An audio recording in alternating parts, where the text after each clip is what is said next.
नमस्कार दोस्तों, मैं गजानन शर्मा आप सभी लोगों का इस वीडियो में हार्दिक अभिनंदन करता हूं। तो दोस्तों, अभी हम रबी की ऋतु में बोई जाने वाली फसलों के बारे में अध्ययन कर रहे थे। तो हमने सीरियल्स क्रॉप्स कंप्लीट कर लिए और लेग्यूमिनेसी या पल्सेस क्रॉप्स कंप्लीट कर लिए है। अब हम ऑयल सीड क्रॉप्स यानी कि तिलहनी फसलों के बारे में अध्ययन करेंगे। तो तिलहनी फसलों में सबसे पहले हम मस्टर्ड यानी कि सरसों के बारे में अध्ययन करेंगे कि सरसों का बोटेनिकल क्लासिफिकेशन क्या होता है, डिस्ट्रीब्यूशन क्या होता है, कौन सी क्लाइमेट में कौन सी सॉइल में इसकी खेती की जाती है, भूमि कैसे तैयार करते हैं, कितनी सीड रेट की आवश्यकता होती है, सीड ट्रीटमेंट कैसे करते हैं, सोइंग टाइम क्या होता है, इरिगेशन कितनी सिंचाइयों की आवश्यकता होती है, कौन कौन सी डिजीज लगती है, कौन कौन से इंसेक्ट लगते हैं, थ्रेसिंग कैसे करते हैं, हार्वेस्टिंग कैसे करते हैं, वह कितनी यील्ड प्राप्त होती है, वह इसका स्टोरेज कैसे करते हैं। तो सबसे पहले हम इसके बायोलॉजिकल क्लासिफिकेशन की बात करें तो इसका बोटेनिकल नेम ब्रेसिका स्पीसीज होता है।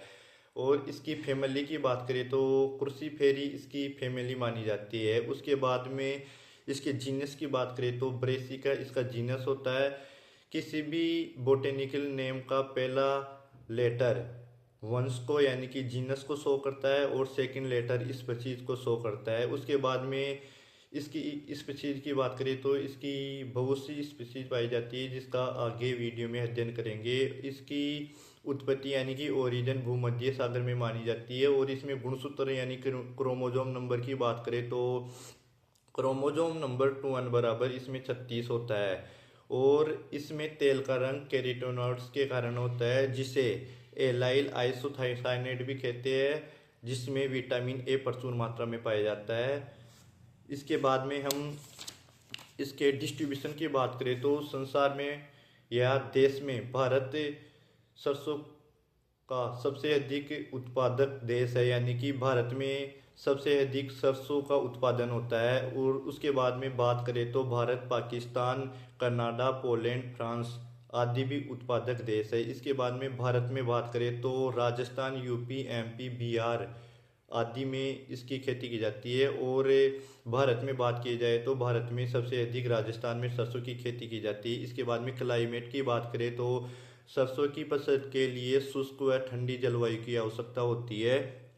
कम वर्षा वाले स्थानों पर भी इसकी खेती आसानी से की जा सकती है, लेकिन अधिक वर्षा वाले क्षेत्रों में इसकी खेती नहीं की जा सकती। पाला पड़ने पर इसकी पैदावार में बहुत गिरावट हो जाती है, यानी कि पाला पड़ने पर इसका प्रोडक्शन बहुत कम होता है। और इसके बाद में हम सॉइल की बात करें तो रेतीली मृदा में इसकी खेती आसानी से की जा सकती है। हल्की क्षारीय मृदाओं में हल्की क्षारीय मृदाओं में इसकी खेती अधिक प्राप्त होती है। और हम पीएच की बात करें तो 6 से 7.5 पीएच वाली मृदाओं में इसकी खेती अच्छी मानी जाती है, यानी कि अच्छा उत्पादन प्राप्त होता है। इसके बाद में हम स्पीसीज की बात करें तो तेल व मसालों के लिए इसकी अलग अलग स्पीसीज होती है, जैसे पीली सरसों, भूली सरसों, राई व तारामीरा।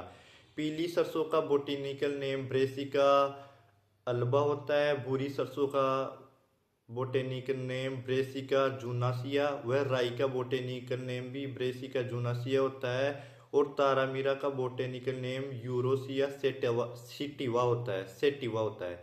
उसके बाद में हम इसकी इम्पोर्टेंट वेराइटी की बात करें तो इसकी अलग अलग इम्पोर्टेंट वेराइटी होती है, जैसे Pusa Kalyani, Pusa Agrahani, Pusa bold, pioneer 45, S1, DS2, B28, क्रांति, वरुणा, RH 749 इसकी प्रमुख वेराइटी पाई जाती है।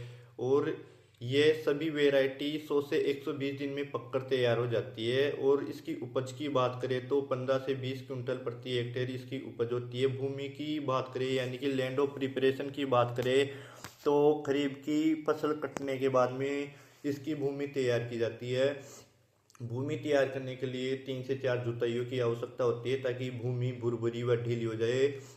और इसकी सोइंग की जाए तो अच्छी तरह से आसानी से जर्मिनेशन हो जाए। सीड की बात करें तो हमेशा सदैव सर्टिफाइड सीड का प्रयोग करना चाहिए, क्योंकि सर्टिफाइड सीड का प्रयोग करेंगे तो उन सीडों की जर्मिनेशन परसेंटेज व प्योरिटी परसेंटेज का मान अधिक होता है। और इसमें किसी भी प्रकार की सीड बोर्न डिजीज नहीं लगी होती। जितने भी सीड की सोविंग करेंगे उतने सीड आसानी से जर्मिनेशन हो जाएंगे और अच्छा प्रोडक्शन प्राप्त होएगा। और सीड रेट की बात करें तो 4 से 6 kg प्रति हेक्टेयर सीड रेट की आवश्यकता होती है। और सीड ट्रीटमेंट की बात करें तो थायरम, कार्बनडाजिम आदि से इसका सीड ट्रीटमेंट करना चाहिए, ताकि कोई भी छोटी मोटी डिजीज लगी हुई हो आसानी से हट जाए और अच्छा प्रोडक्शन प्राप्त होए। उसके बाद में सोविंग टाइम की बात करें तो मिड अक्टूबर से लेकर नवंबर मंथ तक इसकी सोविंग की जा सकती है। और उसके बाद में हम सिंचाई यानी इरिगेशन की बात करें तो इसको 1 से 2 सिंचाइयों की आवश्यकता होती है। पहले सिंचाई बुआई के 20 से 25 दिन बाद में करते हैं एंड सेकंड सिंचाई बुआई के यानी कि सोविंग के 60 से 70 दिन के अंतराल बाद में इसकी सेकंड सिंचाई की जाती है। उसके बाद में कटाई की बात करें तो सरसों की कटाई लगभग 100 से 110 बोने के 100 से 120 दिन बाद में कर लेते हैं। और फसल पकने पर पत्तियां व फलियों का रंग पीला पड़ने लग जाता है, फलियों में दाने बनने लग जाते हैं। उसके बाद में इसकी कटाई कर लेनी चाहिए। कटाई हमेशा पीली अवस्था पर ही करना चाहिए ताकि इसकी कम से कम हानि हो सके।